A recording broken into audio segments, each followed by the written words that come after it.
So I think one of the issues that a lot of people have, I know I do, is just the general inertia of it, right? So if you've spent time not exercising, uh, there's that period of time where you just hate it, right? And then you get to a point where, oh, this feels good, and you start to look forward to it.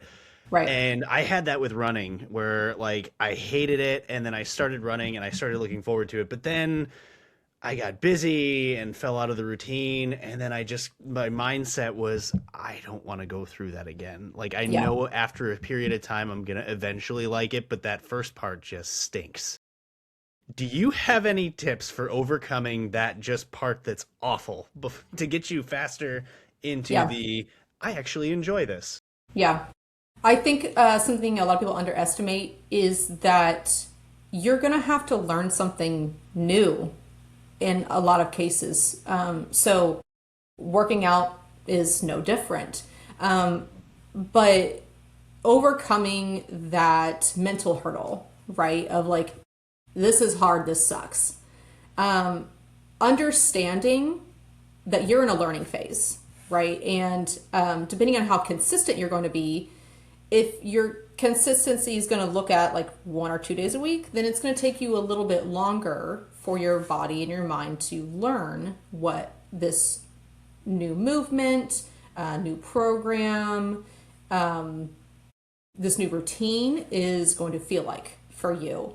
But for somebody who's going to incorporate 3 or 4 routines or exercises per week, they're going to adapt a little bit quicker generally. Because it's not just your mental state that needs to adapt, it's also your physiological state, your nervous system, right? So maybe you're starting to do movements that you haven't done in a really long time, or maybe you've never done them. And so your neurological system also has to learn how to do some of those movements too. I was actually just this morning, with my client that I was training, we did front squats for the first time. And so just getting that movement down and me explaining to her how your body has to adapt to the weight being on the front of your body rather than the back of your body, and the different engagements that you'll be experiencing and the adjustments that you have to make strictly because you've positioned the weight from your back to the front.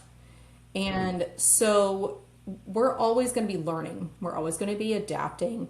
And the longer you can keep that consistency, the less you're going to have to relearn to adapt. And muscle memory is a thing, and that's whenever your neurological system can pick up, not maybe necessarily right where you left off if you had to take a break for a little bit, but it's going to remember, like, oh, I've done this before. And so whenever you come back to your exercises, it's not going to be as hard from whenever you very first started out. And I think that's something else that a lot of people don't realize as well, because for some, that initial phase of just getting into a workout can be kind of scarring mentally. It's like, oh my God, I never want to go through that again, which isn't necessarily a bad thing to remember, right? Because like, no, you don't, you don't want to have to do that again. So maybe that's going to help encourage you to keep that consistency.